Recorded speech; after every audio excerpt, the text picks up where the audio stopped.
اللہ تعالیٰ نے حضرت عیسیٰ علیہ السلام کے واقعے میں دو باتوں کا بطور خاص تذکرہ فرمایا ہے. ایک تو اللہ تعالیٰ نے اپنے قدرت کا اظہار کیا ہے کہ اللہ ایسی ہستی ہے، ایسی ماورا یا قادر مطلق ہستی ہے کہ وہ جو چاہے کر سکتے. مثلاً حضرت آدم کی پیدائش،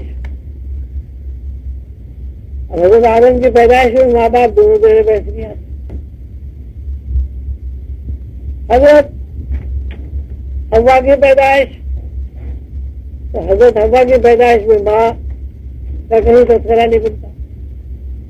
اب ایک ہی کھانا رہ گیا تھا کہ بغیر باپ کے پیدائش، تو وہ اللہ تعالیٰ نے حضرت عیسیٰ علیہ السلام کو پیدا کر کے یہ ظاہر فرما دیا کہ یہ جو تخلیق کا سلسلہ جس طرح قائم ہے، مخلوق یہ نہ سمجھے کہ اس میں اللہ تعالیٰ محتاج ہے اور یہ ایک سلسلہ قائم کر کے نعوذ باللہ اللہ تعالیٰ اس میں قدرت کو بدل نہیں کر سکتا. اللہ تعالیٰ نے اپنی ذات کے بارے میں یہ بتایا ہے کہ اللہ تعالیٰ کی ذات ایسی ہے، مقادر مطلق ہے. وہ چاہے تو بغیر ماں باپ کے پیدا کر دے، چاہے تو بغیر ماں کے پیدا کر دے، اور چاہے تو بغیر باپ کے پیدا کر دے. یہ بڑی ویسے آپ دیکھیں بڑی عجیب بات ہے کہ جتنی بھی تخلیق کا سلسلہ ہمارے سامنے ہے، وہ چاہے وہ انسان ہو یا حیوان ہو، اس میں ماں باپ جو ہے وہ شرط ہے پیدائش کی، کہ جب تک ماں باپ نہیں ہوں گے اس وقت تک اولاد پیدا نہیں ہوگی. اب درختوں کا بھی ایسے حساب کتاب ہے، ان میں بھی نرمادہ ہوتے ہیں، پودوں کا بھی ایسے حساب ہوتا ہے، ان میں بھی نرمادہ ہوتے ہیں، کھجور میں بھی یہی حساب ہے، اور جناب جتنے حیوانات ہیں ان میں بھی یہی سلسلہ ہے، اور انسانوں بھی یہی سلسلہ. لیکن جب اللہ کا تذکرہ آئے گا تو وہاں یہ بات بالکل واضح طور پر سامنے آ جائے گی کہ یہ ٹھیک ہے، اللہ تعالیٰ نے یہ نسل کشی کا سلسلہ جو بنایا ہے، اللہ تعالیٰ اس کو اسی طرح پسند کرتا ہے، لیکن اللہ تعالیٰ کوئی محتاج نہیں ہے. سب بغیر ماں باپ کے بچہ پیدا نہ ہو سکتا ہو، یہ بغیر باپ کے پیدا نہ ہو سکتا ہو، یہ بغیر ماں کے پیدا نہ ہو. ایک تو اللہ تعالیٰ نے اس میں اپنے قدرت کا یہ اظہار ہے. دوسری بات اللہ تعالیٰ نے جو اس واقعے میں فرمائی ہے وہ یہ کہ جس طرح مردوں کو اللہ تعالیٰ نے روحانی صلاحیت دی ہے، اسی طرح اللہ تعالیٰ نے خواتین کو بھی روحانی صلاحیت سے نوازا. مثلاً جب حضرت مریم علیہ السلام کو حضرت زکریا علیہ السلام نے کمرے میں بند کر دیا، وہ بھول گئے، اور کچھ دنوں کے بعد یا کافی دنوں کے بعد کھولا تو انہوں نے کوئی کمزوری محسوس نہیں کی کہ بھائی حضرت مریم کمزور ہو گئی، ان کو بڑے گھبرا گئے تھے، پتہ نہیں مری گئی ہوں. انہوں نے پوچھا کہ بھائی تم نے کہاں سے کھایا، کہاں سے پیا؟ میں تو باہر سے دروازہ بند کر گیا تھا. تو حضرت مریم نے یہ کہا کہ مجھے تو میرے اللہ بھیجتا تھا، فرشتے کھانا لاتے تھے، میں کھا لیتا. ایک تو یہ بات. دوسرے یہ کہ حضرت مریم نے فرشتے کو دیکھا، اور جب فرشتے نے کہا کہ اللہ تعالیٰ یہ چاہتا ہے کہ تمہارے یہاں ایک بیٹا ہو اور وہ بیٹا اللہ کا پیغام پہنچائے، تو حضرت مریم علیہ السلام نے یہ فرمایا کہ میں تو کنواری ہوں، مجھے تو کسی مرد نے چھوا ہی نہیں، میرے بیٹا کیسے ہو سکتا. تو فرشتوں نے کہا کہ اللہ ایسے ہی چاہتا ہے، اور اللہ جو چاہتا ہے وہ ہو جاتا ہے. تو اس سے آدمی دیکھیں کہ حضرت مریم علیہ السلام کی اتنی زیادہ صلاحیت تھی کہ حضرت مریم کو اللہ تعالیٰ نے اپنے ایک خاص معجزے کے لیے یا کرامت کے لیے یا خاص نشانی کے لیے ایک عورت کا انتخاب کیا. اور اس عورت کی تعریف یہ ہے کہ جب اس عورت نے یہ سنا فرشتے سے کہ اللہ ہی ایسا چاہتا ہے، تو اس عورت نے خود کو سرنڈر کر دیا اور کہہ دیا ٹھیک ہے، اللہ اگر ایسا چاہتا ہے تو ٹھیک ہے، اور دنیا جو بھی چاہے. تو اس میں خواتین کے متعلق بہت بڑا اللہ تعالیٰ کی طرف سے یہ اعزاز ہے کہ اللہ تعالیٰ نے یہ بتایا ہے کہ جس طرح مردوں کو روحانی علوم حاصل ہوتے ہیں، جس طرح مردوں کے اندر روحانی آنکھ کام کرتی ہے، اسی طرح خواتین کے اندر بھی روحانی صلاحیتیں پوری طرح موجود ہیں. یہ دو باتیں تو بات بھی بڑی لمبی ہو جائے گی اگر اس کی مزید تشریح کریں. بہرحال پیدائش کے سلسلے میں یہ دو باتیں بہت زیادہ اہم ہیں. ایک یہ کہ اللہ تعالیٰ نے اپنے قدرت کا اظہار کیا اور دوسرے یہ کہ اللہ تعالیٰ نے یہ بتایا ہے کہ عورتوں اور مرد میں روحانی صلاحیت برابر برابر ہے. اگر کوئی پیغمبر فرشتے کو دیکھ سکتا ہے تو ایک خاتون بھی فرشتے کو دیکھ سکتی ہے. اگر کسی پیغمبر کے اوپر وحی ہوا سکتی ہے اور اللہ تعالیٰ کسی مرد کو جو پیغام پہنچا سکتے ہیں تو اللہ تعالیٰ حضرت مریم کی صورت میں ایک عورت کے اوپر بھی پیغام نازل کر رہے ہیں فرشتے کے ذریعے. اور جس طرح ایک مرد پیغمبر اللہ تعالیٰ کا فرمان سن کر اس پر عمل کرتا ہے اور راضی برضا ہو جاتا ہے، اسی طرح حضرت مریم بھی جب اس نے فرشتے نے یہ کہا کہ آپ کا اللہ ایسا ہی چاہتا ہے تو حضرت مریم نے کہا کہ مجھے یہ تسلیم ہے کہ حالانکہ انہیں پتا تھا کہ دنیا مجھے کیا کچھ نہیں کہے گی، لیکن انہوں نے کہا ٹھیک ہے اگر اللہ ایسا چاہتا ہے تو ٹھیک ہے میں راضی برضا ہوں. اور پھر وہ ولادت ہوئی حضرت عیسیٰ علیہ السلام کی. بعد میں حضرت عیسیٰ علیہ السلام بولے یہ ہوا وہ بات کی بات، لیکن حضرت مریم علیہ السلام نے بالکل مردوں کی طرح وہی کردار ادا کیا جو پیغمبروں نے کردار ادا کیا ہے، پہلے کر چکے تھے یا آئندہ کیا انہوں نے، یا حضرت عیسیٰ علیہ السلام نے کیا. تو یہ تو پیدائشی ضمن میں ایک بات آ گئی کہ مردوں اور عورتوں کی روحانی صلاحیتیں بالکل برابر برابر ہیں. کچھ لوگ یہ اعتراض کرتے ہیں کہ صاحب مرد پیغمبر ہوئے عورتیں پیغمبر نہیں ہوئی، لیکن تاریخ کو اگر پڑھا جائے تو اس میں کئی خواتین کا نام دیا جاتا ہے کہ اللہ تعالیٰ نے ان کو پیغمبر بنایا. اچھا اب اگر چلیے یہ تسلیم بھی کر لیا جائے کہ کوئی عورت پیغمبر نہیں ہوتی تو اس سے یہ بات ثابت نہیں ہوتی کہ عورت کے اندر روحانی صلاحیت موجود نہیں. پیغام کے لیے اگر انتخاب نہیں کیا گیا، حالانکہ ایسا نہیں ہے، لیکن اگر مان بھی لیا جائے فرض مان تو اس سے یہ بالکل ثابت نہیں ہوتا کہ بھائی مردوں کے اندر روحانی صلاحیت پہنچ جاتا ہے عورتوں کے اندر روحانی صلاحیت نہیں ہوتی. اس لیے کہ حضرت مریم علیہ السلام کا جو کردار ہے اور ایک مرد پیغمبر کا جو کردار ہے وہ برابر برابر. یہ تو پیدائش کے سلسلے میں ایک بات ہوگی. دوسرا جو اس میں واقعہ ہے وہ ہے حضرت عیسیٰ علیہ السلام کی موت کہہ لیجیے یا اس دنیا سے انتقال کر جانا کہہ لیجیے. لوگوں نے یہ کہا، یہ عجیب واقعہ اس طرح ہوا، شاید زیادہ لوگ اس کی ڈیٹیل نہ جانتے ہوں، لوگ نہیں سمجھتے نا پھانسی پہ چڑھا دی. حضرت عیسیٰ علیہ السلام کے زمانے میں بیت المقدس کے چاروں طرف بازار لگتا، جیسے ابھی مسجد نبی میں میں نے دیکھا تھا چاروں طرف بازار تھا. اب تو خیر توڑ تاڑ دیا انہوں نے، پوری مسجد کی توسیع کر دی.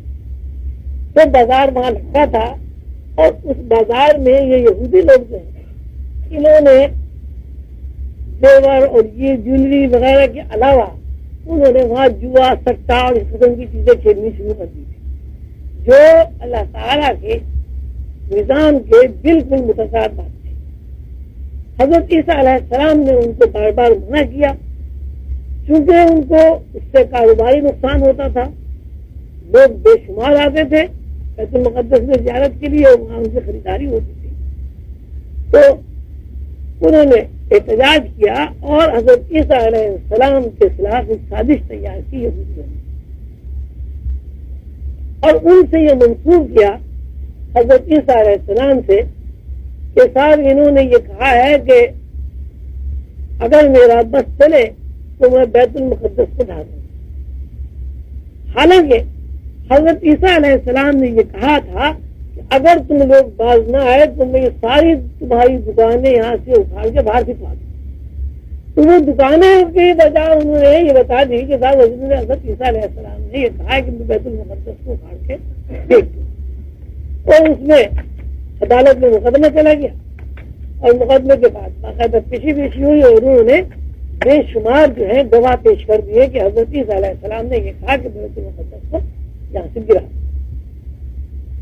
مقدمہ چلتا رہا. جو وہ گورنر تھا جس کے پاس مقدمہ تھا اس نے اس کو مقدمے کو بہت زیادہ طویل کیا، وقفہ دیا تاکہ یہ کسی صورت سے آپس میں سمجھوتا ہو جائے. وہ روم کا بادشاہ تھا, اسی کا گورنر تھا, اور یہ ایک نیک بندے کو پھانسی پہ نہ چڑھایا جائے. اسی اسنا میں ان کے ایک تقریب آ گئی, عید, جیسے آپ کرسمس کہتے ہیں, یا ان کے کچھ اور نام ہوگا اس زمانے میں, وہ آ گئی عید. تو وہاں یہ تھا کہ عید کے زمانے میں کچھ لوگوں کو بادشاہ جو ہے وہ آزاد کرتا تھا. اس میں ڈاکو ہوتے تھے یا قاتل ہوتے تھے. تو گورنر نے ان کو سارے مولویوں کو, یہودیوں کے مولویوں کو بلایا اور یہ کہا کہ دیکھو بھائی, اس مقدمے کے پیچھے کوئی جان تو ہے نہیں, لیکن یہ مقدمہ فیصل ہو رہا ہے گواہیوں کو. اب یہ ہے کہ میری خواہش ہے کہ اب اس وقت تمہارے 2 آدمی جو ہیں جیل میں بند ہیں, ایک ڈاکو ہے اور ایک قاتل ہے. تو ان کے بارے میں یہ کہ 2 آدمی چونکہ لہٰذا میں چھوڑنے ہیں عید کے موقع میں, تو میں یہ چاہتا ہوں کہ تم لوگ جو ہے ان دونوں میں سے ایک کا انتخاب کر لو اور ایک حضرت عیسیٰ علیہ السلام کو چھڑا لو. تو انہوں نے کہا کہ صاحب ہمیں ڈاکو کو نہیں چھڑانا, ڈاکو کو چھڑانا, عیسیٰ کو نہیں. نتیجے میں یہ ہے کہ وہ حضرت عیسیٰ علیہ السلام وہاں سے جیل خانے سے کسی صورت سے نکل آئے اور ان کی پھر تلاش شروع ہو گئی کہ کہاں گئے. ان کے حضرت عیسیٰ علیہ السلام کے حوارین میں سے ایک دفعہ حضرت عیسیٰ علیہ السلام بیٹھے ہوئے تھے, باتیں ہو رہی تھی. انہوں نے فرمایا کہ میرے ساتھیوں میں سے 11 حوارین بتائے جاتے ہیں غالب, تو میرے ساتھیوں میں سے کوئی میری مخبری کرے گا اور مجھے پکڑوا دے گا. ان ساتھیوں میں سے ایک ساتھی نے کہا کہ صاحب میں نہیں ہو سکتا ہوں, باقی تو خاموش رہے. حضرت عیسیٰ علیہ السلام نے فرمایا تو خود اپنے منہ سے بولتا ہے. اس کا مختصر یہ کہ حضرت عیسیٰ علیہ السلام نے اس سے کہا کہ تو ہی میری مخبری کرے گا اور 30 روپے کے عوض تو مجھے بھیج دے. یہی ہوا کہ انہوں نے گورنمنٹ نے اس کو جاسوس بنایا اور 30 روپے کا لالچ دے کے حضرت عیسیٰ علیہ السلام کی گرفتاری, یعنی 30 روپے کا انعام.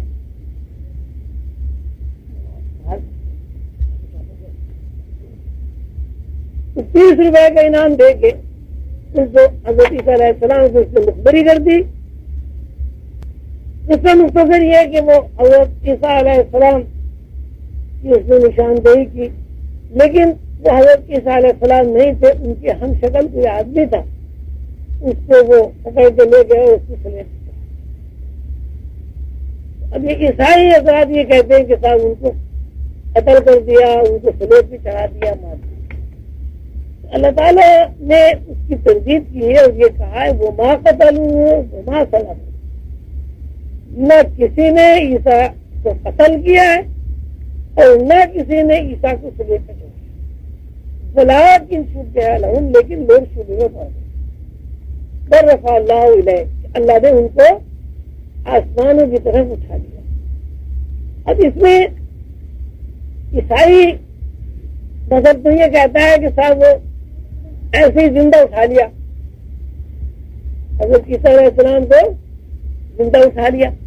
لیکن روحانی لوگ جو کہتے ہیں وہ یہ کہتے ہیں برفع اللہ علیہ کا مطلب یہ ہے کہ اللہ تعالیٰ نے ان کو پسند کر لیا اور وہ ان کو ایسی موت اللہ تعالیٰ نے دی جو طبعی موت.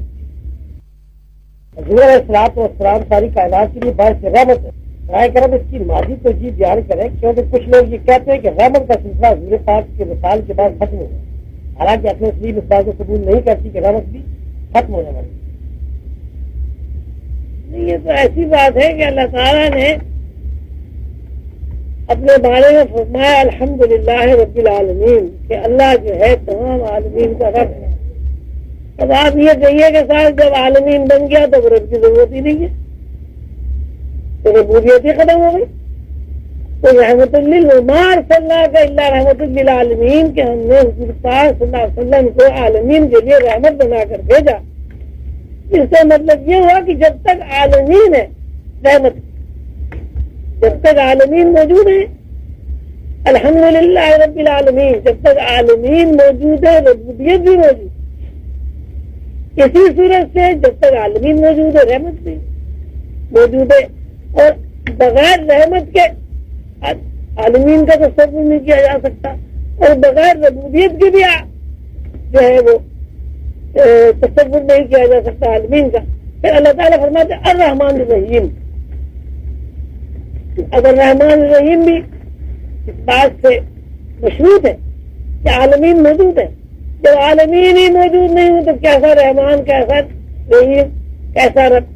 تو یہ ماشاء اللہ کے اللہ رحمت للعالمین کا مطلب یہ ہوا کہ اللہ تعالیٰ نے یہ جو عالمین بنا دی، یہ جو کائنات بنا دی، جب تک یہ کائنات ہے اس وقت تک رسول اللہ صلی اللہ علیہ وسلم رحمت للعالمین، اور جب تک رسول اللہ صلی اللہ علیہ وسلم رحمت للعالمین ہے اسی وقت تک کائنات موجود ہے۔ دونوں طرح اس بات کو ہم کہہ سکتے ہیں کہ جب تک عالمین موجود ہے رحمت کا ہونا بھی ضروری ہے، اور جب رحمت ختم ہو جائے گی تو یہ کائنات بھی ختم، تو یہ مشروط ہے۔ تو رسول اللہ صلی اللہ علیہ وسلم جو ہے رحمت للعالمین ہے، بالکل اسی طرح جس طرح اللہ تعالیٰ جو ہے رب العالمین ہے، لیکن اس کا مطلب یہ نہیں ہے کہ رسول اللہ صلی اللہ علیہ وسلم بھی رب ہو گئے یا اللہ ہو گئے یا خدا ہو گئے، لیکن اللہ تعالیٰ نے یہ ایسا نظام بنایا ہے کہ ایک طرف ربوبیت ہے اور دوسری طرف رحمانیت ہے، رحم و کرم ہے۔ تو رب مشروط ہے اس بات سے کہ رب رحم والا ہو، کرم والا ہو، معاف کرنے والا ہو۔ تو اللہ تعالیٰ نے اپنی ربوبیت کی صفت اپنے لیے مخصوص کر لی ہے، لیکن رحمت کی صفت رسول اللہ صلی اللہ علیہ وسلم کو منتقل کر۔ تو اب یہاں جتنی کائنات میں ربوبیت کا بس جاری و ساری ہے وہ اللہ کی ذات سے متعلق ہے، اور جتنا یہاں رحم سے متعلق بس جاری و ساری ہے کائنات میں وہ رسول اللہ صلی اللہ علیہ وسلم سے متعلق ہے، اس لیے کہ اللہ تعالیٰ نے خود فرما دیا وما ارسلناک الا رحمۃ للعالمین، کہ ہم نے اپنے محبوب صلی اللہ علیہ وسلم کو عالمین کے لیے رحمت بنا کر بھیجا۔ عہد کے واقعہ کے 6 ماہ کے بعد حضرت جابر نے اپنے والد کی قبر کھودی اور اس وقت ان کا جسد خاکی دوسری قبر میں منتقل کیا تو انہوں نے دیکھا کہ جسد کی کسی چیز میں کوئی تبدیلی واقع نہیں ہوئی سوائے داڑھی کے چند بال جو گر گئے۔ تو خواجہ صاحب آپ نے کئی بار یہ فرمایا ہے کہ انسان مرنے کے 2-3 دن کے بعد سکڑنے لگتا ہے، اور ایک وقت ایسا آتا ہے جب اس کا پورا وجود ختم ہو جاتا ہے۔ خواجہ صاحب اگر ایسا ہوتا ہے تو یہ مدرجہ ذیل واقعہ کی اس سے جو ہے وہ مزاج ان کے ساتھ ایسا کیوں نہیں ہوا؟ اور آدمی حضور پاک صلی اللہ علیہ وسلم کی ایک حدیث ہے کہ اللہ کے بندے ایسے ہوتے ہیں کہ اللہ ان کے ہاتھ بن جاتا ہے، اللہ ان کے کان بن جاتا ہے، جو کچھ وہ کہتے ہیں اللہ سے پورا کرتے ہیں۔ یہ حدیث ہے۔ تو اب دیکھیے جو بندہ اللہ کا ہاتھ بن گیا وہ کیسے سڑا، جو بندہ اللہ کا ہاتھ نہیں بنا وہ سڑ جائے گا۔ تو سڑان کا تعلق جو ہے وہ مخلوق سے خالق سے نہیں۔ پھر عہد میں جو شہداء ہوئے، شہداء کے بارے میں اللہ تعالیٰ نے فیصلہ کر دیا کہ شہداء جو ہے زندہ رہتے۔ مولانا اشرف علی صاحب تھانوی نے تو یہاں تک لکھا ہے کہ شہداء جو ہیں وہ اپنی قبروں میں سے باہر آتے ہیں اور اپنی حجامت بھی دکھاتے ہیں، ناخن بھی ترشواتے ہیں اور پھر واپس چلے جاتے ہیں۔ قلندر بابا اولیاء رحمۃ اللہ علیہ نے مجھے ایک واقعہ سنایا کہ ان کے دادا جو تھے وہ اوورسیئر تھے ریلوے میں، وہ کہیں نئی لینڈ ڈال رہے تھے، تو جب وہ زمین کھودی گئی تو کچھ آواز آئی، تو وہ لوگ سمجھے کہ جی اندر کوئی خزانہ وزانہ ہے، کوئی مٹکے مٹکی کی آواز آئی، تو وہ بہت احتیاط سے جگہ کھدوائی گئی تو پتہ چلا وہ کوئی قبر ہے۔ تو اس زمانے میں تو وہ سلیب رکھتے ہیں پہلے ہمارے زمانے میں لکڑی کے تختے رکھتے تھے، اس سے پہلے مٹکے رکھتے تھے. اب بھی بہت ساری جگہ پنجاب میں رکھے جاتے ہوں گے. قبر کھود میں الٹے مٹکے رکھے، اس کے اوپر وہ ڈال کے مٹی اس کا بند کر کے پھر قبر کو بند کر. تو وہ مٹکے بہت احتیاط سے نکالے گئے. تو وہ قدر دادا فرماتے ہیں کہ وہ میرے دادا نے جو وہ سر کی طرف سے مٹکے، پیروں کی طرف سے مٹکے اٹھائے، اور سر کی طرف سے جب آخری مٹکا اٹھایا تو وہاں ایک لاش پڑی ہوئی تھی کفن پہنے. کفن ابھی خراب نہیں ہوا. تو وہ ایک دم وہ انہوں نے ایسے اٹھایا اپنا کفن اور اٹھ کے بیٹھ گئے اور یہ کہا کیا حشر و نشر ہو گیا.